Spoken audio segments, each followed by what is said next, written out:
La sonrisa de Calígula, Nicolás Estazone. Los cuernos de Mansilla. La sociedad argentina de finales del siglo XIX representa para los observadores actuales un extraño ejemplo en el cual se pueden descubrir los efectos de un cambio poblacional notable. Una élite dirigente dominaba la economía y los resortes institucionales del país, organizados según sus reglas y necesidades. Reglas y necesidades que respondían además a una interrelación política y económica con el Imperio Británico, potencia que capitalizaba las grandes obras públicas siguiendo el horizonte de sus intereses y que obtenía enormes dividendos del intercambio comercial. La gran inmigración que modificó radicalmente la composición poblacional del país con el arribo de grandes contingentes de trabajadores italianos y españoles, entre otras colectividades, fue otra de las llaves necesarias para el desarrollo de ese proceso de producción y exportación. Los inmigrantes llenaban, con su arribo, los vacíos de una población local dispersa territorialmente, poco numerosa y no muy bien adaptada a las reglas y formas de las sociedades de tipo europeo, único ideal de organización de la clase dirigente argentina. Esta avalancha de inmigrantes, que en muchos casos ni siquiera conocían el español y que tenían como única meta la construcción de una mejor realidad económica personal, sumada a la población local dispersa, escasamente alfabetizada y poco interesada en los planes de civilización europeizante de los grupos dirigentes, mostraban un escaso interés por el juego del poder y sus circunstancias. En este marco de élite gobernantes, simples socios locales del Imperio Británico, con una economía y una sociedad construida a la medida de estos intereses, donde la población era vista como una masa amorfa de inmigrantes o un resabio de grupos desclasados a los que había que controlar y reprimir, es complejo esperar que la política y la lucha por el poder sea otra cosa que un tironeo o un juego de ajedrez entre la oligarquía local, sin la participación de una población carente de representantes, sin ideales políticos definidos o con ideales propios de la realidad europea e incapaz de representar un factor político definido y con peso.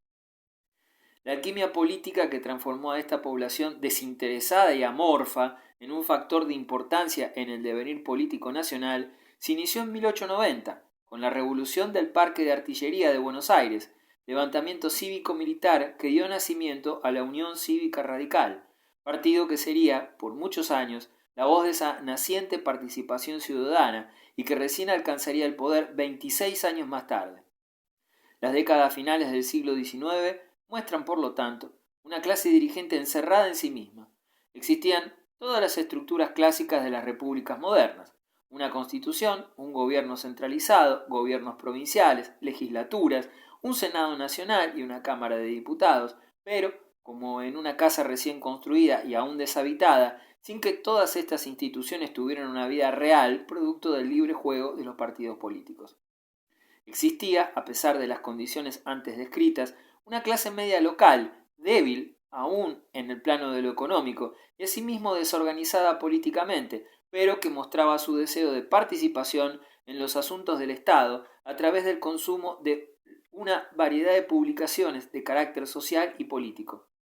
A finales del siglo XIX, los lectores porteños tenían a su disposición diferentes periódicos y revistas con un amplio espectro de opiniones. La Prensa y La Nación eran los principales diarios de la época, publicaciones que coexistían con otras de un tono menos solemne, que caracterizaban a la política y a los políticos con maneras desacartonadas y en muchos casos profundamente irónicas.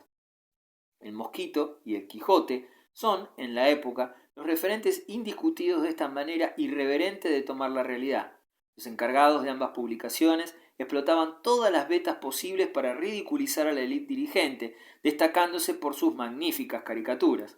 Uno de estos trabajos, que produjo en la época un gran revuelo político, será el protagonista de nuestro artículo.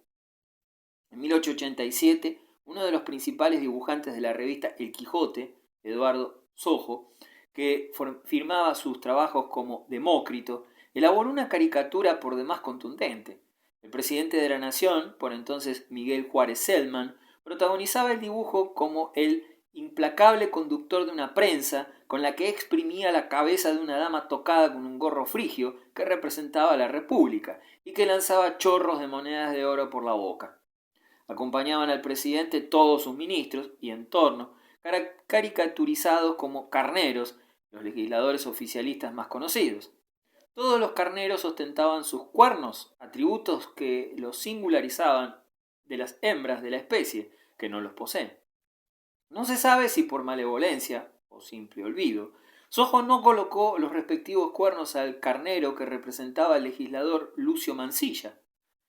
Sin preocuparse por la directa alusión del dibujo que acusaba a Mansilla, sus compañeros de banca, el presidente y los ministros de abusivos explotadores de la República, el legislador sin cuernos solo se ofendió por la ausencia de los atributos masculinos de su caricatura y consiguió que la Cámara condenase a prisión a Sojo. Por un habeas corpus convenientemente invocado, el olvidadizo dibujante, pese a los furores de Mansilla, salió libre en pocos días.